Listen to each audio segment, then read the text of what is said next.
Check out the links in my description for more information, for more resources. Check out the podcast. Check out the Facebook groups. Just check out the links. There's a lot of great stuff there. Comment, rate, subscribe, share, like, dislike, whatever you want to do. This is my Hatchhyack Everlasting Rejuvenation deck. 1 copy of the leader. 4 Hatchhyack Hatred Everlasting. 4 Oceanus Shenron. 4 Sin Shenron Negative Energy Explosion. 4 Shenron Figure Majesty. 4 Black Mass Saint Splinter Mind. 4 Dr. Leche. 4 Tova. 4 Goku The Adventure Begins. 4 4-Star Ball. 4 Power Burst. 4 Super Pycon. 4 Zeno Cosmic Unison. 4 Radish Giant Force. 4 Majin Buu Unison. 4 Gotenks Absolute Unison.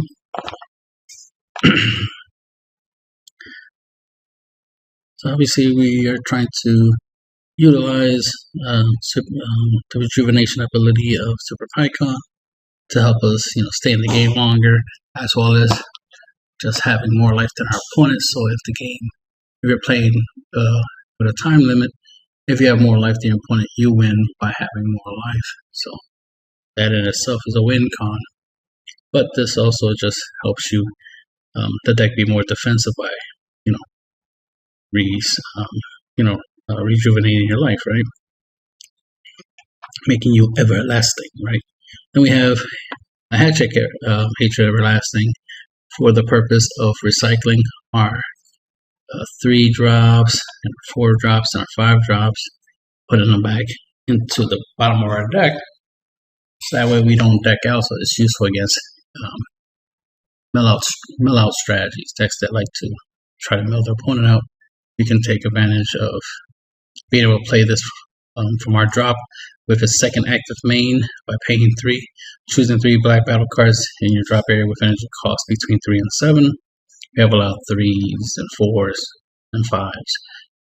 For that effect, bottom deck them and then play this from the drop.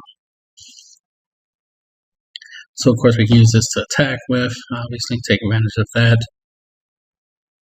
But the fact that we could always bring it back from the drop just by putting stuff from our drop back into our deck. Plus that helps us recycle our Oceanus, our Sin Shenron, Black Mass Splintering Minds, take advantage of that. Wouldn't be too hard to fill our drop because we have the Dr. Leche in the deck, so he'll help us mill, as well as our leader's front side effect. So we will be able to fill up our drop for our sparking effects, like our Sin Shenron sparking effect, our Black Mass Saint Splinter Mind sparking effect, our Power Burst sparking effect.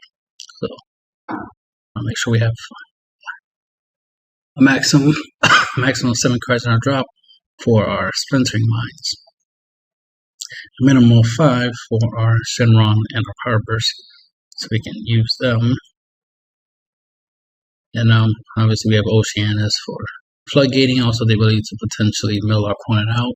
And if we can stay in the game long enough to keep dropping a couple of these and hopefully have our opponent in a position where they feel like trying to attack through Oceanus, then that could help us out in that situation. Shenron, Figure Majesty, obviously for us to draw, to untap 2 energy, so we can always have energy untapped for defense, especially untapping the energy for Dr. Leche. Every turn, making sure we pay 2 for Dr. Leche, bring him back, right? Use Shenron Figure Majesty to untap the energy so we can always keep the energy up. Especially if we want to use the energy for any big plays, like our Hatchhyack Hatred Everlasting, putting cards back so we can bring him back, so we can have a sword and a shield, that kind of stuff, that kind of synergy. Black Mass Splinter Mind lets us burn our opponent for 1 damage when we attack with it, so obviously we'll take advantage of using that to help us win in time. It has the effect that when you play, you can choose one of your opponent's battle cards and send it to warp, so that can help us with any chromatic battle cards. Shenron Figure Majesty can also be used to bring back a 2-drop or less battle card, like our Goku Adventure Begins or our Towa Dimension Leaper, which is a blocker with Revenge, which will help us, get around things that have barrier. We do have some barrier hates in the deck through the effect of Gotenks, So, and Zeno, so we do have that, but she's just an added way of getting around things with barrier. And she has a counterplay, ability, so you can play her out on your opponent's turn as a surprise attack, as a surprise defensive card. So there's that. After that, she's just a reusable blocker. You mill 2 cards every time you play them, so keep that in mind. You typically just want to bring 1 back at a time. You don't want to bring back too many copies. You might mill yourself out, but we do have Hatchhyack Everlasting to try to help mitigate that. Goku, lets us grab the 4-star ball. We use the 4-star ball as discard fodder for our Oceanuses. You can obviously just use it as combo power essentially. And then Power Burst, negate an attack. If you have 5 or more cards in your drop, you can take a card from your life out of your hand to play this for free. Typically, you want to play energy with this, but there might be a time where you're tapped out and you need to play this. You rather take 1 damage than 2. Right? And this has the ability to grab a 1 cost black battle card from your drop or warp. The target for that is Goku Venture Begins. I already mentioned Pageman's ability to rejuvenate by removing 5 markers from this card and taking a card that's under this card and paste it into the drop, and then take the top card of your deck and put it to your life. Obviously, we do the +2 ability, but all we do is shuffle our deck. And then once we have 6 markers on this, then you'll want to use this second active main to draw a card, then place up to 1 card from your hand under this card so that we can rejuvenate.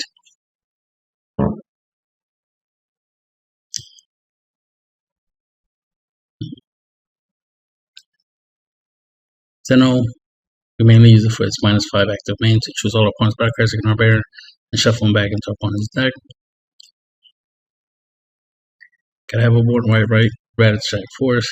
This is our main workhorse unison because it could potentially block 2 attacks up per turn. We can attack with it, use this +0 active main to draw a card and switch this card to active mode during our end phase, so we can use this defensively. I've been in a scenario where I played this and my opponents had a Trunks in their Trunks Jita deck that puts it into rest mode. So I always do the active main to draw a card and switch it to active mode at the end of my opponent's turn. Then at least I'm not defenseless, right? Even if I can't get to attack with it that turn, at least I can defend with it. And then make use of it the following turn.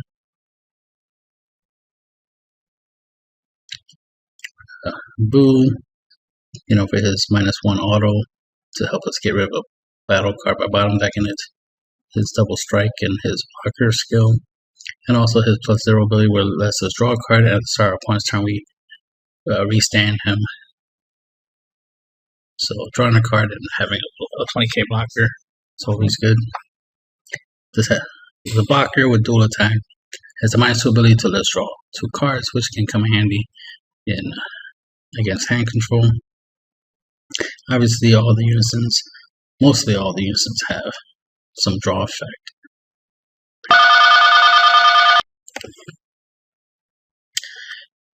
And